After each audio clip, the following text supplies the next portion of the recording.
ওয়ালাদেরকে বলে না, শুধু ইমানদারদেরকে সম্বোধন করেছেন। বোঝা গেল ইমানদারদেরকে মওলা পাক বেশি ভালোবাসেন। কথা বলেন ঠিক কিনা? আমার ভাই, ইমানদারদেরকে ভালোবাসেন, তারা জাহান্নামে যাবে আল্লাহ চায় না। তারা জাহান্নামের শাস্তি ভোগ করবে আল্লাহ সেটা চায় না। আল্লাহ চাই ইমানদাররা যেন জাহান্নামে না যায়, আল্লাহর জান্নাত লাভ করতে পারে। বলে সুবহানাল্লাহ। এই জন্য ইমানদারদেরকে বলেছেন, হে ইমানদাররা, ইত্তাকুল্লাহ, আমি আল্লাহকে ভয় করো, হাক্কা তুকাতিহি, ভয় করার মতন ভয় করো, প্রকৃতভাবে ভয় করো। মুখে মুখে বললে ভয় করা হয় না। আমার ভাই, আমরা মুখে মুখে বলি আল্লাহকে ভয় করি, কিন্তু প্রকৃতপক্ষে আল্লাহকে ভয় করি না। আল্লাহকে ভয় করি, নামাজ পড়ি না। আল্লাহকে ভয় করি, রোজা রাখি না। আল্লাহকে ভয় করি, পর্দা পুছিলা মানি না। আল্লাহকে ভয় করি, সুদ খাই। আল্লাহকে ভয় করি, ঘুষ খাই। আল্লাহকে ভয় করি, মিথ্যা কথা বলি। কথা বলে ঠিক কিনা? প্রকৃত ভয় করতে হলে আল্লাহর হুকুম মানতে হবে। কথা বলে ঠিক কিনা?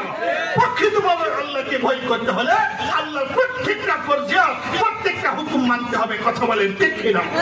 আমার ভাই, আল্লাহর নিষেধ বর্জন করতে হবে। যদি প্রকৃতপক্ষে আল্লাহকে ভয় করি, আমরা মনে করি আমরা অপরাধ করি না, আমরা গুনাহ করি না। না, আরে আল্লাহর হুকুম বর্জন করা, আল্লাহর হুকুম ছেড়ে দেওয়া মানে সবচেয়ে বড় অপরাধী। কথা বলেন ঠিক কিনা?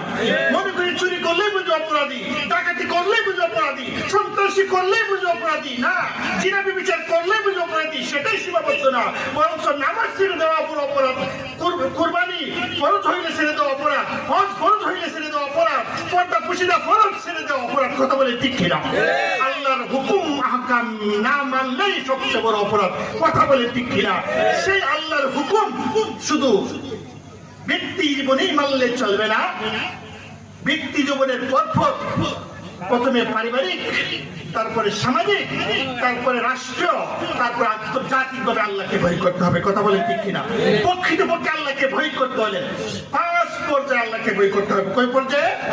প্রথম পর্যায়ে হলো ব্যক্তি জীবনে, অর্থাৎ ব্যক্তি জীবনে আল্লাহর হুকুম মানা, আল্লাহর নিষেধ বর্জন করা, রাসূলের সুন্নাত মানা, রাসূল যেগুলো নিষেধ করেছে সেগুলো বর্জন করা। কথা বলে ঠিক কিনা?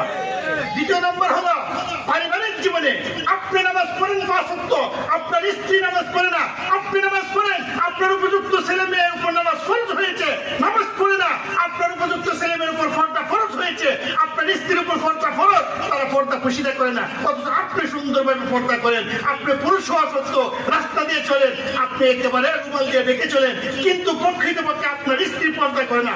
সেই নামাজ, সেই পর্দা আপনার জন্য এককভাবে পালন করলে কি কোনো লাভ হবে? তাহলে ব্যক্তি জীবনের সাথে সাথে পারিবারিক জীবনও সকলকে উদ্বুদ্ধ করতে হবে আল্লাহর হুকুম মানার জন্য। কথা বলে ঠিক কিনা?